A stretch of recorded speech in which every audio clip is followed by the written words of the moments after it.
তাকে তালাশ করো, যিনি তোমাকে রিজিক দেন। ওই ব্যক্তির জন্য মৃত্যু কষ্টদায়ক নয়, যে ব্যক্তি মৃত্যুকে বেশি স্মরণ করে। তুমি যত বেশি সততার সাথে কথা বলবে, তত বেশি সম্মানিত হবে। মৃত্যুর জন্য সবসময় প্রস্তুত থাকো। মৃত্যুর দূত তোমার পিছনেই দাঁড়িয়ে আছে। তার ডাক আসার পর আর প্রস্তুত হওয়ার সময় থাকবে না। সবচেয়ে কঠিন কাজ হলো নিজের সংশোধন হওয়া, আর সবচেয়ে সহজ কাজ হলো অন্যের সমালোচনা করা। জ্ঞানের মতো দামি সম্পদ আর নেই, অজ্ঞতার মতো দরিদ্র আর নেই।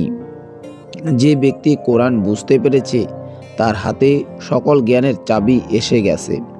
অসৎ লোক কাউকে সৎ মনে করে না, সকলকেই সে নিজের মতো ভাবে। সব দুঃখের মূল এই দুনিয়ার প্রতি অত্যাধিক আকর্ষণ। স্বাস্থ্যের চাইতে বড় সম্পদ এবং অল্পে সন্তুষ্ট থাকার চাইতে বড় সুগার কিছু নেই।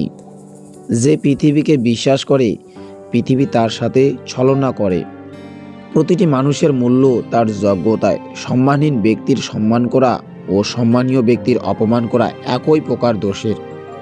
বিপদে অস্থিরতা নিজেই একটি বড় বিপদ। বিশ্বাসহীন ধনী সব থেকে গরিব।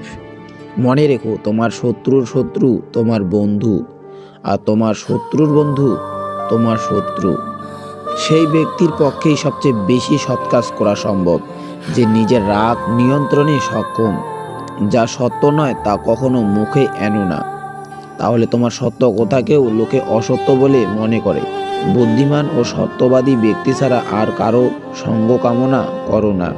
যা তুমি নিজে করো না বা করতে পারো না, তা অন্যকে উপদেশ দিও না।